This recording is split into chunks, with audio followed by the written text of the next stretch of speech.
जय हिंद। आज समझते हैं हम लोग 1962 के जो इंडो चाइना वार, जिसे इंडो साइनो वार कहा जाता है, उसमें भारत ने क्या क्या गलतियां की थी। देखिए, जिस तरह से इंडिया के रहने वाले को इंडियंस कहते हैं, आयरलैंड के रहने वाले को आयरिश कहते हैं, पाकिस्तान में वाले को आतंकवादी कहते हैं, उसी तरह चाइना में रहने वाले को साइनो कहते हैं।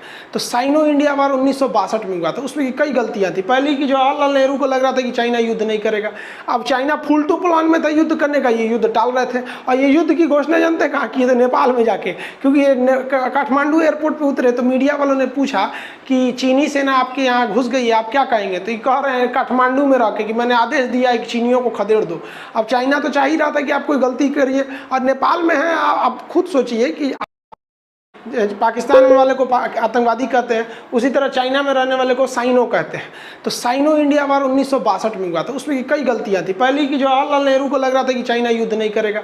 अब चाइना फुल टू प्लान में था युद्ध करने का, ये युद्ध टाल रहे थे। और ये युद्ध की घोषणा जानते हैं कहाँ की थे? नेपाल में जाके। क्योंकि ये काठमांडू एयरपोर्ट पर उतरे तो मीडिया वालों ने पूछा कि चीनी सेना आपके यहाँ घुस गई है, आप क्या कहेंगे? तो ये कह रहे हैं काठमांडू में रह के कि मैंने आदेश दिया है कि चीनियों को खदेड़ दो।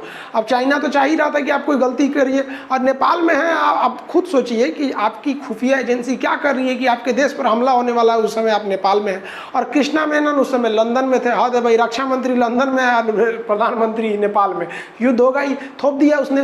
तो एक तो जवाहरलाल नेहरू की जो नीतियां थी उस समय, कहीं ना कहीं तो कहिए कि जवाहरलाल नेहरू अपने रिटायरमेंट के एज में आ रहे थे, और वो चाहते थे एक विश्व शांति का एक संदेशवाहक बनकर यूएनओ के महासचिव बन जाए, जैसे अभी जो त्रिवेली ये आपके एंटोनियो गुटेरस, तो उस समय चाहते। तो कहीं ना कहीं इनकी एक महत्वाकांक्षी भूमिका थी। और गुट निरपेक्ष के संगठन के संस्थापक रहते ये थे। इनके समकक्ष कर्नल नासिर थे, अहमद सुकार्नो और कर्नल मार्शल टीटो, ये लोग थे। तो ये अपने आप की पहचान एक विश्व के बड़े नेता के रूप में करना चाहते थे, इस वजह ये शांत रह रहे थे। और एक इनकी मजबूरी भी थी कि हम लोग हाल फिलहाल में आज़ाद हुए थे, इकोनॉमी नाम की चीज़ नहीं थी, टेक्नोलॉजी कुछ नहीं था। तो एक ये सोच रहे थे कि कहीं ना कहीं इनका भी सोचना एक ठीक था कि नहीं, चाइना से हमें युद्ध टालना है। तो भाई साहब, टालना है तो इसका मतलब क्या हुआ? वो चढ़ आएगा तो हमको जवाब भी नहीं देना है। और आग में तो घी का काम किए थे हमारे ये भाई साहब। देखिए, कृष्णा मेनन रक्षा मंत्री उस समय के, इनको कोई मतलब नहीं था। पहला जीप घोटाला इन्हीं के समय में हुआ था।